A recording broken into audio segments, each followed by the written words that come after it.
Bismillahirrahmanirrahim. A financial transaction is an economic event that affects the assets and equities of the firm and reflected in its accounts and is measured in monetary terms. We have already discussed the concept of financial transaction, and you people have already studied it in your first subject of accounting, principles of accounting. When you started learning about accounting, the first you uh, uh, understand the concept of transaction and then a business transaction, and definitely financial transaction is a business transaction which has some monetary terms in it.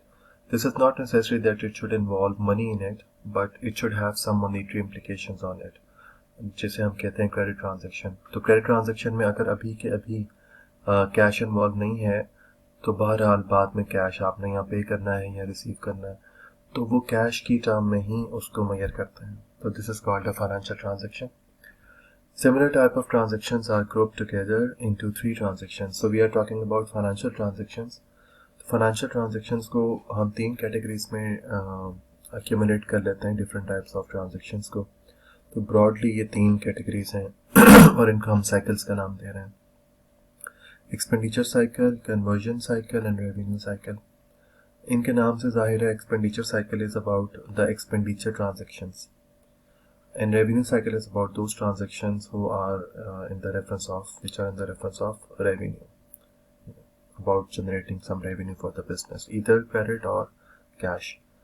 And then we have conversion cycle. This is about more about production, जो आप लोग cost accounting में पढ़ चुके हैं कि आप plan करते हैं एक चीज़ के लिए और फिर उसके बाद आप उसको इम्प्लीमेंट करते हैं. जैसे आपने जॉब कॉस्टिंग, प्रोसेस कॉस्टिंग पढ़ी है, आप प्रॉपर प्लान करते हैं who will run the job, what type of material, direct or indirect, is required to complete this job, what expertise or labor is required to run this job, और इसी तरीके से efforts कितना चाहिए कितना नहीं चाहिए, क्या क्वालिटी होगी अंदाजन.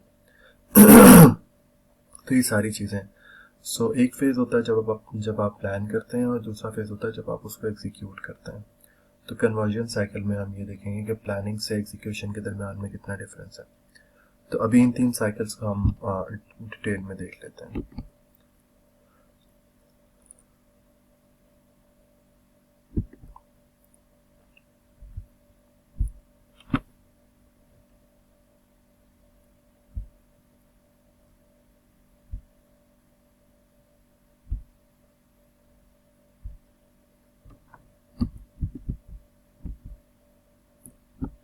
ओके, सो ये इसकी ग्राफिकल रिप्रेजेंटेशन है. आप इसको देख सकते हैं डायग्राम की फॉर्म में कि रिलेशनशिप क्या है इन तीनों ट्रांजैक्शंस का, इन तीनों साइकिल्स का आपस में. तो हमें पता है कि एक ऑर्गेनाइजेशन एक ही टाइम पे एक्सपेंडिचर्स भी करती है और रेवेन्यू भी जनरेट करती है, और मीनवाइल डेफिनेटली जो बीच का फंक्शन होता है, लाइक एक जगह से आपने चीज़ें खरीदी, ये आपका एक्सपेंडिचर है, फिर आपने उन चीज़ों को कुछ प्रोसेस किया, ये आपका कन्वर्जन साइकिल है, और फिर आपने उसको आगे बेच दिया, this is your revenue cycle. तो हम इसको यहाँ से देख लेते हैं. First of all we need to do some expenditures, like हम परचेज करते हैं क्रेडिट पे, तो अकाउंट्स पेएबल जनरेट होते हैं. फिर अकाउंट्स पेएबल जनरेट होते हैं तो कुछ देर के बाद हमें उन्हें कैश भी देना पड़ता है, तो दैट इज कैश डिस्बर्समेंट. फिर जो पेरोल है, हमारे पास जो लेबर काम कर रही है, जो हमारा ऑफिस स्टाफ काम कर रहा है, उनकी सैलरीज पे करनी है. फिर जो फिक्स्ड एसेट्स हैं उनकी मेंटेनेंस है, उनकी फ्यूलिंग है, उनकी डेप्रिसिएशन है, वो सारे के सारे एक्सपेंडिचर्स आपके होंगे. ये सारे के सारे जब एक्सपेंडिचर्स होंगे तो इनकी फॉर्म में लेबर, यानी कि जो आप पेरोल दे रहे हैं तो वो लेबर यहाँ पे अप्लाई हो रही है प्रोडक्शन हाउस में. जो आप परचेसिंग कर रहे हैं तो मटेरियल यहाँ पर आ रहा है प्रोडक्शन हाउस में, और जो फिक्स एसेट के एक्सपेंडिचर्स हैं, मशीनरी खरीदी है, उसका मेंटेनेंस है, फ्यूलिंग है, एवरीथिंग, तो उसके एक्सपेंडिचर यहाँ पर जा रहा है. तो आप एक्सपेंस करते हैं और एक्सपेंस यहाँ से आपके प्रोडक्शन साइकिल में चला जाता है और कन्वर्ट होता है into production planning and control cost, right. यानी कि वो आपकी सेमी फिनिश गुड्स जो यहाँ पर होती हैं उनको यहाँ पर आके कंप्लीट करता है कन्वर्जन साइकिल, और फिर यहाँ से फिनिश गुड्स बनकर जाती हैं सेल के लिए. तो आप इनको सेल करते हैं, सेल ऑर्डर आपके पास आता है, प्रोसेस करते हैं, शिपमेंट भेज देते हैं, जब आप भेज देते हैं तो उसके कुछ देर बाद आपके पास कैश आ जाता है, तो कैश रिसीट्स हो जाती हैं। तो यहाँ पे ये रेवेन्यू साइकिल कंप्लीट हो जाता है। So we start with expenditure cycle that gets converted into conversion cycle, and from conversion cycle we get finished goods to sale to the ultimate customer, and then we sell those goods, so we ultimately receive the cash। और जब cash हमारे पास आता है customer से तो हम दोबारा उसको कन्वर्ट करते हैं इनटू एक्सपेंसेस, और फ्रॉम एक्सपेंसेस यहाँ पर आकर कन्वर्जन यहाँ से आके फिनिश गुड्स में कन्वर्ट होकर फिर रेवेन्यू, एंड देन अगेन। तो ये एक साइकिल है। So all these 3 cycles are interconnected. Okay जी, so each cycle has 2 primary sub systems. मैं आपको बता देता हूँ पहले, उसके बाद फिर हम स्लाइड्स को देख लेते हैं।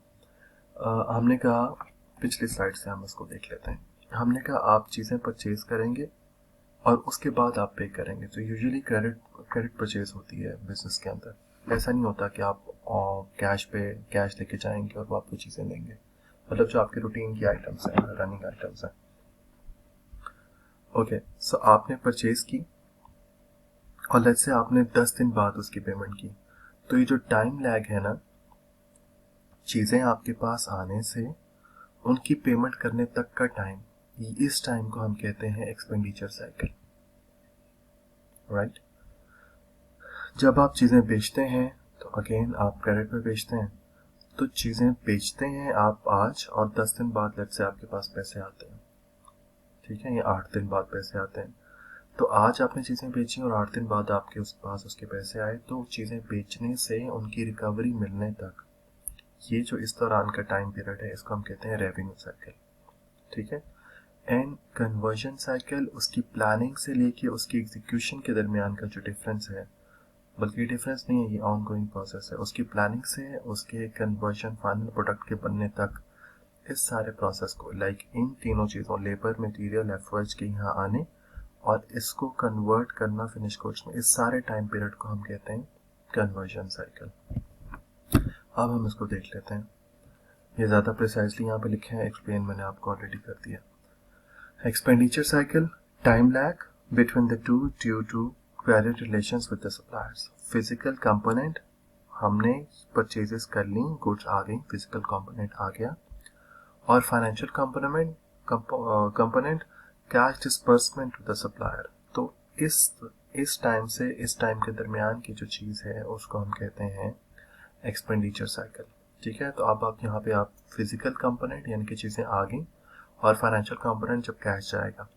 इसी तरीके से जब आप रेवेन्यू साइकिल की बात करेंगे तो फिजिकल कंपोनेंट मीन्स आपके पास से चीज़ें चली गई, गुड्स चली गई, और फाइनेंशियल कंपोनेंट कि आपके पास कैश आ गया। और conversion cycle, the production system, planning, scheduling and control of the physical product through the manufacturing process. The cost accounting system monitors the flow of cost information related to production. जैसे मैंने आपसे पहले बात की, job costing करेंगे तो एक job card generate हो जाएगा, उस पर उससे रिलेटेड सारी की सारी इंफॉर्मेशन लिखी होगी। If the product is of specific nature, आप कोई रूटीन से हट के प्रोडक्ट बना रहे हैं, कंज्यूमर की डिमांड पे, कस्टमर की डिमांड पे बना रहे हैं। और अगर आप प्रोसेस कॉस्टिंग कर रहे हैं तो डेफिनेटली जैसे फ्लोर मिल है, जैसे रिफाइनरी मिल्स हैं, जैसे सीमेंट है, तो वो एक जैसी बोरियां बनाते हैं, एक जैसे लीटर्स बनाते हैं, तो वो प्रोसेस कॉस्टिंग में उसको लेकर जाएंगे। तो ये कन्वर्जन साइकिल है। तो बेसिकली रॉ मटेरियल से लेकर उसको फिनिश गुड तक कन्वर्ट करने के सारे प्रोसेस को हम इस टाइम को कहते हैं conversion cycle. And finally we have the revenue cycle. मैंने ऑलरेडी बता दिया, physical component, sales, order processing, आपके पास से चीज़ें जा रही हैं, एंड फाइनेंशियल कंपोनेंट कि जब आपके पास उसके अगेंस्ट कैश आ जाएगा। Okay, now we are switching to the manual system accounting records. Manual system में हम ये देख रहे हैं कि हमारे पास एक्चुअली कितनी तरह के डॉक्यूमेंट्स जनरेट हो रहे हैं। तो हमारे पास 3 तरह के डॉक्यूमेंट आ रहे हैं।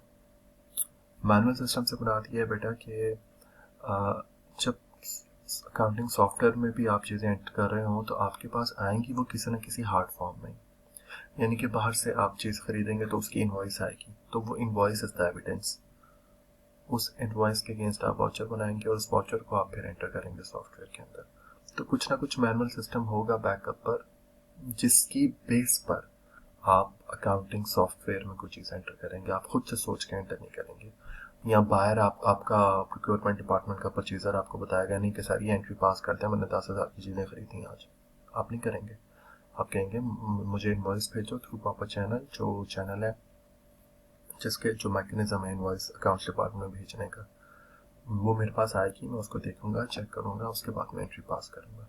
सो there is always a manual system जिसकी बेस पर आप सॉफ्टवेयर में कुछ एंट्रीज वगैरह करते हैं। So we have the source document used to capture and formalize transaction data needed for transaction processing, right? यानी कि आपने चीज़ें बेचनी है, आपने चीज़ें बनाई हैं और फिर आपने चीज़ें बेचनी है। तो चीज़ें जब बेचेंगे तो उसके साथ आप इनवॉइस बनाएंगे। तो जब इनवॉइस बनाएंगे तो किस बेस पे बनाएंगे, आपको कैसे पता चलेगा कितनी चीज़ें बेची हैं कितनी नहीं बेची हैं। जब आप प्रोडक्शन करते हैं और फिर वो प्रोडक्शन हाउस से चीज़ें निकलती हैं तो उनके लिए एक डॉक्यूमेंट बनता है, gate pass out. Now you people are in 5th semester. I'm sure in 4th semester you have already studied auditing. और ये AIS पढ़ाते हुए मैं बार बार ऑडिटिंग की बात करता हूँ क्योंकि ये आपका एटलीस्ट ये मैं बहुत मतलब कम करके बता रहा हूँ, एटलीस्ट 50% आपकी सारी बातें ऑडिटिंग से ही रिलेटेड है, क्योंकि हम वही चेक, वही सेग्रीगेशन, ड्यूटी सेग्रीगेशन और वही वेरिफिकेशन और वही ऑथेंटिकेशन बार बार पढ़ेंगे सारे सिस्टम्स के अंदर, जो आप वहाँ पे ऑलरेडी पढ़ चुके हैं। Well, this time we are discussing in the reference of information system, so a very bit different from that what you have already studied in auditing, लेकिन ये कि बहरहाल बेस वही है। So जब आप प्रोडक्शन करते हैं, प्रोडक्शन हाउस में से चीज़ें निकलती हैं किसी को डिलीवर करने के लिए, तो वो ऐसे नहीं निकलती कि ये जो पैक कर दिया कार्टन उठाओ और निकलो, नो, पैक कर दिया और इसके साथ गेट पास आउट एक बनता है। गेट पास आउट पे आपने लिखा होता है, गेट पास आउट पे एक ऑलरेडी प्री नंबर्ड डॉक्यूमेंट है, ये जैसे एक चेकबुक होती है प्री नंबर्ड, तो गेट पास आउट भी एक वो जैसे रसीद बुक होती है उस तरह का एक होता है, प्री नंबर्ड बुक होती है। तो उसका नंबर एक तो हमारे लिए ऑथेंटिसिटी है कि ये वही है, गेट पास आउट में से ही लिया गया। सेकेंडली हम उस पर कंपनी नेम लिखेंगे जिसके पास ये जा रही हैं, फिर हम क्वांटिटी लिखेंगे और फिर हम प्रोडक्ट का नाम लिखेंगे, और अगर कोई और डिटेल है तो वो, और उस पर लिखेंगे prepared by whom, then check by whom and authorised by whom, signature होंगे उन लोगों के, और फिर वो कार्टन जाएगा along with that gate pass out production house में से बाहर। अब वो गेट पास आउट जब आपके पास आएगा फिर आप उसके इनवॉइस बनाएंगे। जिस भी बंदे के जिम्मे, सेलिंग डिपार्टमेंट के जिम्मे इनवॉइस बनाना है तो वो उस गेट पास आउट को देखकर इनवॉइस बनाएगा। The source document used to capture and formalize transaction data needed for transaction processing. तो selling is a transaction, उसके लिए आपने साथ से इनवॉइस भेजनी है, सेल्स इनवॉइस। सेल्स इनवॉइस का source document is get pass out, ठीक है। अच्छा, उसके बाद product document, the result of transaction processing. Selling हो गई, ट्रांजेक्शन हो गई, उसके रिजल्ट में क्या जनरेट हुआ, इनवॉइस। तो invoice is the product department document. Invoice को बनाने के लिए किस डॉक्यूमेंट की जरूरत थी, गेट पास आउट की, दैट इज सोर्स डॉक्यूमेंट। और इसके नतीजे में इनवॉइस ट्रांजेक्शन कंप्लीट होके क्या बना, कौन सा डॉक्यूमेंट बना, दैट इज प्रोडक्ट डॉक्यूमेंट, और वो है sales invoice. And then we have turnaround document, a product document of one system that becomes a source document for another system. यानी कि एक जगह का जो डॉक्यूमेंट फाइनल डॉक्यूमेंट है, प्रोडक्ट डॉक्यूमेंट है, वो किसी और जगह पे जाकर सोर्स डॉक्यूमेंट बन जाता है। लाइक मैं कहता हूँ कि ये इनवॉइस बना दी है सेलिंग डिपार्टमेंट ने, that is product document, right. अब ये इनवॉइस जब अकाउंट्स डिपार्टमेंट में जाएगी तो अकाउंट्स डिपार्टमेंट एक वाउचर बनाएगा इसको देखते हुए, तो इनवॉइस वहां पर बन जाएगी सोर्स डॉक्यूमेंट, हालांकि ये प्रोडक्ट डॉक्यूमेंट थी सेल्स डिपार्टमेंट की। Turn around document, I hope you got it.